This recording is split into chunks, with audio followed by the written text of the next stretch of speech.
old are you? Yeah, you. Getting up there, huh? Want to stay fabulous for a long time? I speak with a doctor who is so convinced, and has me convinced too, we don't ever have to get old. Well, in the traditional sense. We can live longer. We can live probably to 100, 120, 150 years within the next 10 years. You heard him, to 120, 150 years old, and still be in our right minds.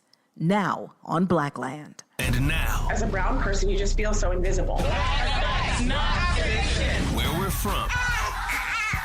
Brothers and sisters, I welcome you to this joyful day. We celebrate freedom. Where we are. Oh, get on the ground! I know someone heard something. And where we're going. We the people means all the people. The Black Information Network presents Blackland with your host, Vanessa Tyler. How would you like to live a long life? Not the long you're thinking. I mean, biblically long, like 150 years old. Impossible? Not according to Dr. Ernst von Schwarz. He is a cardiologist by training. Doctor, welcome. Thank you for having me on, Vanessa. My pleasure. Now, doctor, really, can we live to 120, 130, 150? And more importantly, would we want to? Well, yes and no. First of all, we have so much advances in biomedical research and biotechnology in our hands and at our hands nowadays that we understand more and more what the underlying mechanisms of senescence are. Senescence stands for aging. So we know senescent cells, how they work. We know why and how our tissues become older and older and why they fail to repair at one point in time. So we have tons of basic research data nowadays. The next step is just to implement them in clinical practice. And that's what we are trying to do nowadays, including the use of what we call regenerative medicine, including stem cell therapies, to repair damage. And by thus, yes, number one, we can live longer.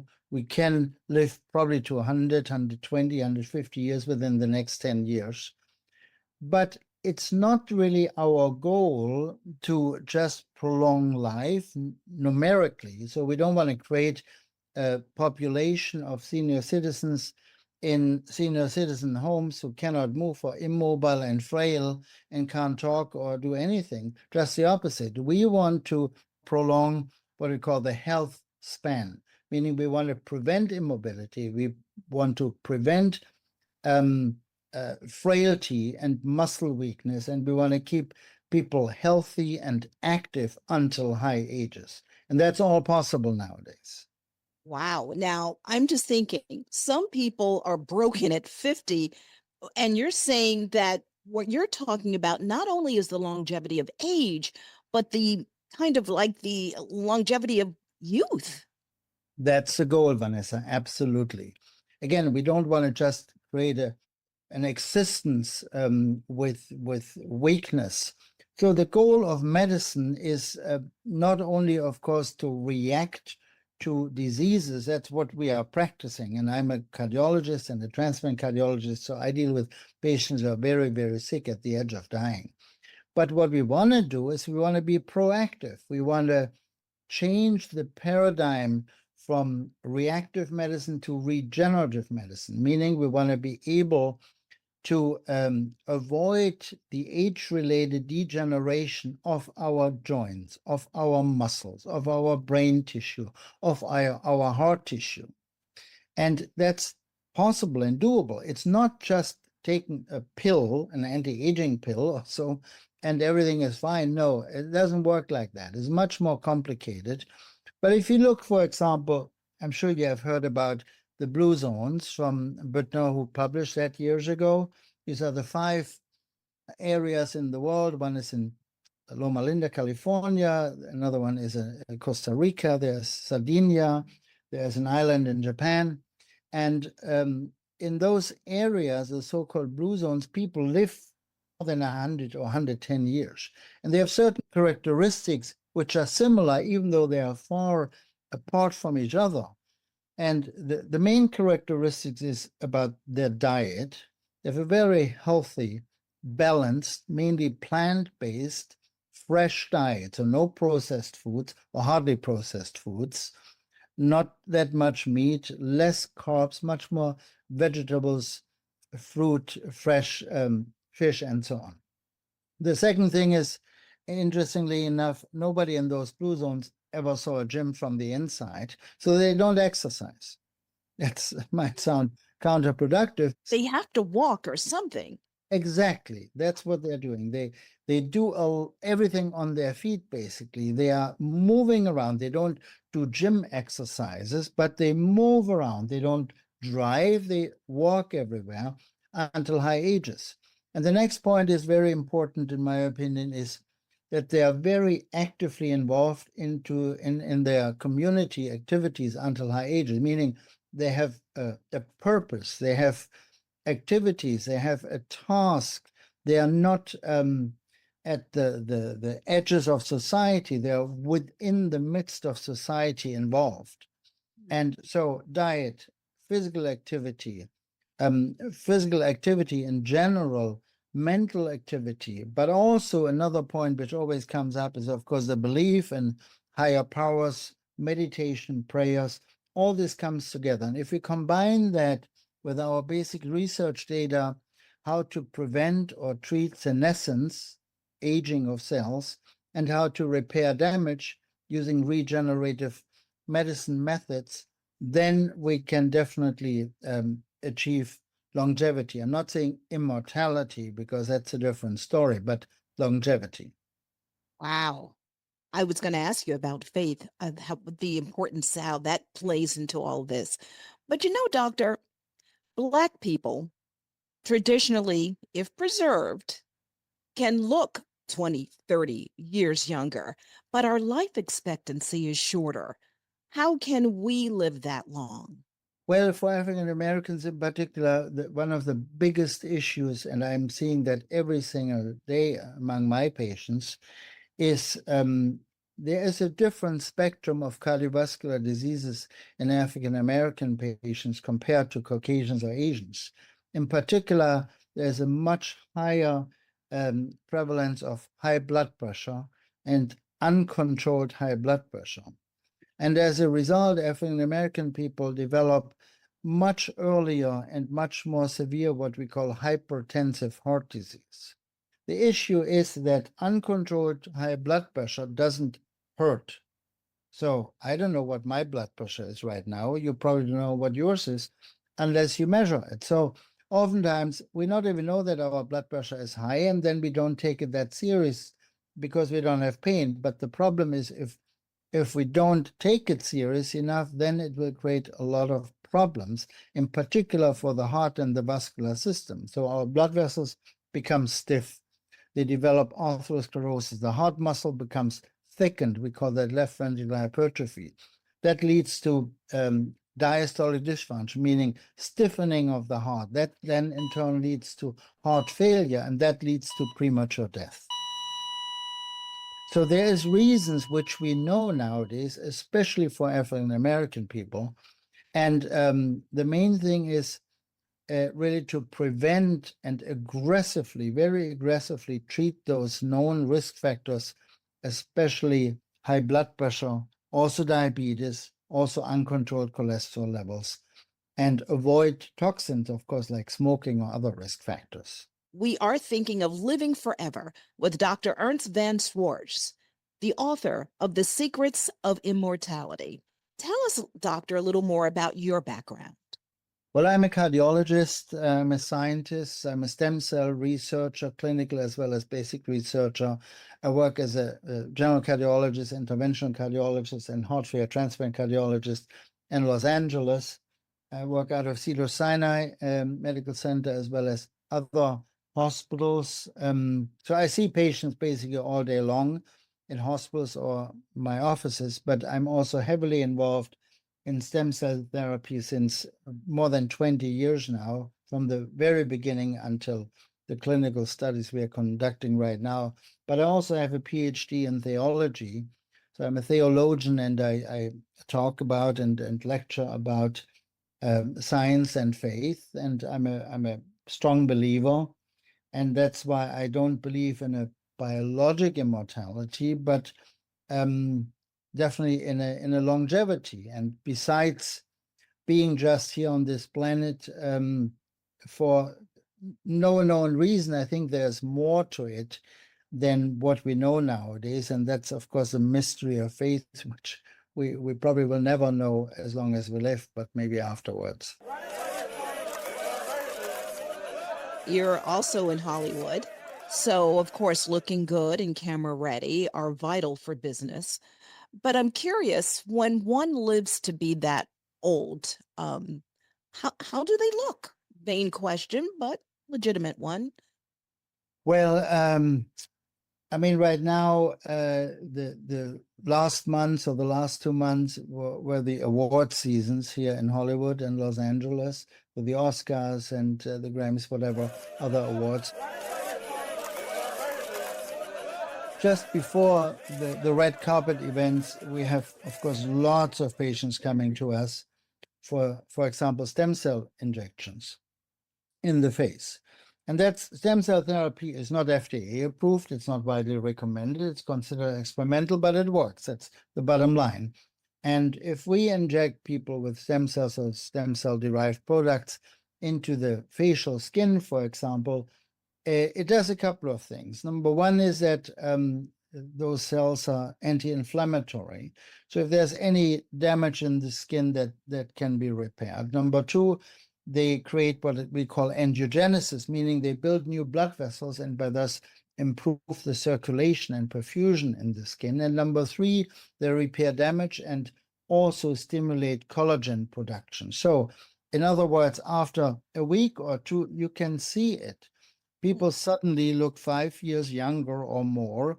Their face glows, and everybody thinks, wow, that person must be they're in their 30s, but they are double that age, you know. And I'm not exaggerating in this regard. That's why everybody on the red carpet looks so good. Wait a minute. So these stem cells, is it coming from your own body, or where are they coming from?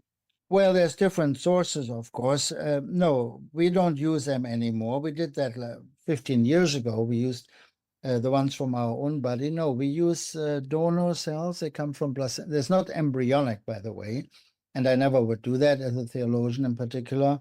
But it's placenta-derived stem cells, Wharton's jelly, umbilical cord, and so on. So this is from donors who, it's medical waste, which is used by laboratories, and we have our own lab because you want to make sure it's not contaminated and it's pure and so on.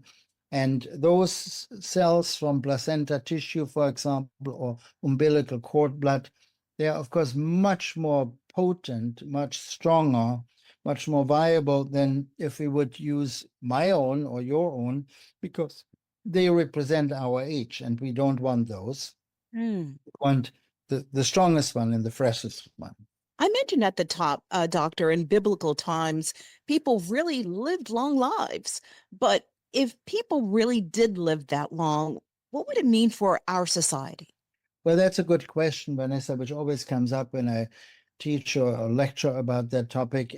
Of course, again, we don't want to create a society of people who can't contribute. But that's not the goal. The goal is really to keep people active until high ages, active in an economic view, active in a social view also, because there is no reason really not to be active in society as long as you have the physical capacity. And what we are improving with the methods we are trying to implement in what we call anti-aging therapy is to keep people mobile, to keep people strong, to basically to fight age-related degeneration. Age is not, people always argue, well, age is a natural cycle and that's a good thing. Well, it is in part, but age, on the other hand, is a number one risk factor for dying. And more people die of advanced age than of anything else combined. So age is nowadays considered a disease if it goes hand in hand with age-related organ degeneration. And that's what we are seeing every day. We're seeing people with heart disease, and that's much more prevalent with advanced age. We see people with weakness of the muscles because of advanced age and immobility. We see frailty and immobility because of age-related degeneration, and that's what we are fighting against. Wow. You mentioned contributing to society. What would it mean economically? I'm just thinking Social Security, for instance. They're already talking about running out of funds. What would we, do? Would we work at 120 years old? Would we, become a greeter at Walmart? What kind of work would we do? Well, I'm not a specialist in economics, of course, so that's not my field. But I mean, as someone wishes. So I just saw a few minutes ago, I received a text from a friend of mine who is my age from Germany, and telling me he was getting to retire, and I was like speechless. I said, "Why in the world would you retire at that age?" I mean, there's only one reason: being sick of working. But other than that, I mean, if you enjoy what you are doing, why not continuing? It doesn't mean someone has to work in high ages, but I mean, there shouldn't be, and that's more prevalent in Europe actually than in the US, that people automatically retire when they are 55, 60, 65 or so. If you're a lawyer, then it's 67, but they have to go into retirement. I think that's completely exaggerated and unnecessary. Right. You know what else, doctor? What about relationships? Now, how many marriages do you think people would have in a lifetime of 150 years? That's a good question. I don't think I'm the right person to answer that. I was married a couple of times, so I'm not sure. But I mean, the bottom line is that you have to have a healthy family life, and you have to have a healthy social life to survive. I mean, for me as a cardiologist, the worst thing in being in hospitals every single day is seeing elderly people without any social or family support. It's sad, and it's very disappointing, to encounter that. And that's everywhere, and at least in the Western world. I spent years in the Middle East where it was a complete different thing, where the elderly are taken into higher account than the children sometimes, But in our Western societies, we often forget about the elderly, and I think that's wrong. So I think a healthy family life, living together, is essential, including a healthy, of course, personal, intimate relationship, because all this contributes to a healthy mind in a healthy body. Yeah, I'm thinking, maybe people wouldn't be thrown away so much, meeting the elderly, if there was the thought that they were going to be around for much longer. And of course, you talk about, our healthy minds, dementia, Alzheimer's, other diseases like that, of course, would be answered by, those rejuvenated cells that we would have and that type of medicine. So we'd be sharp from head to toe. I mean, especially what you're mentioning now, Vanessa, those neurodegenerative diseases, whether it's Parkinson's, whether it's Alzheimer's, dementia, or multiple sclerosis, these are, interestingly enough, the conditions which respond amazingly to stem cell therapies. Again, don't misunderstand me. I'm not saying it's approved, it's not FDA approved, but from our own studies, from published studies, and from anecdotal reports, there is no cure of any of those diseases using regenerative therapy, but there's definitely a regression of the progression of the diseases, meaning improvement of symptoms. And I see that almost every single day. So we can't heal those people, but we can improve them, and that can contribute to a more active and longer, healthier life. And you would throw cancer into that as well? No. Cancer is a complete different story, and even though some people believe that there might be stem cell therapy options for cancer? Usually no, with one exception, which is the transplantation of stem cells in certain forms of blood cancer. But that's something which has been FDA approved since 20 years. That's a completely different story. But other than that, again, I'm not an oncologist, so it's not my area, but I personally stay away from any regenerative therapies if there's any active cancer involved, because that just requires a complete different scenario of follow-ups and testing. So if someone has active cancer, I would not go that route with regenerative therapy. Right. This is fascinating, Doctor. You mentioned at the top as we wrap that you kind of project 10 years out or so that we'd start to see these advanced stages. Is that how soon you're thinking? Well, we see it already. So when I came to LA, for example, which is like, I think 18 years or so ago, I was going to SNFs, skilled nursing facilities, to see some of my patients. And I remember at that time, it was very rare that within a skilled nursing facility, someone celebrated a 90th birthday. It was extremely rare. Nowadays, I'm still going to some of those skilled nursing facilities to see some of my patients. Like every week, they have someone's 100th birthday. Happy birthday to you. Happy birthday, dear Erwan. Within the last 10, 15 years, we see that people, at least in this area here, live longer. And I mean, again, they have the same characteristics. Nobody who is 100 is overweight. They have a healthy weight. They are active. They are clear-minded. They have been active their whole life. They live a healthy existence with a healthy diet. And they keep themselves active and busy by reading, by participating in community activities and events. And they are open also to newer therapies. Like I said at the beginning, it's not a single pill and then that's anti-aging. No, it's much more than that. It's a combination of lifestyle modification and. Doctor, where can our listeners learn more about your work? Well, I mean, they can, of course, look me up on Google, Dr. Ernst von Schwarz. So we have a website, is drvonschwarz.com. I wrote a book on stem cells, The Secret World of Stem Cell Therapy, what everybody should know about health, beauty, and anti-aging breakthroughs, which came out a year ago. And then recently, The Secrets of Immortality. Those books are available on Barnes & Noble, Amazon, Target, you name it, everywhere. Dr. von Schwarz, keep the fire extinguisher handy for all those candles on those birthday cakes. That sounds good. Thank you so much for having me on, Vanessa.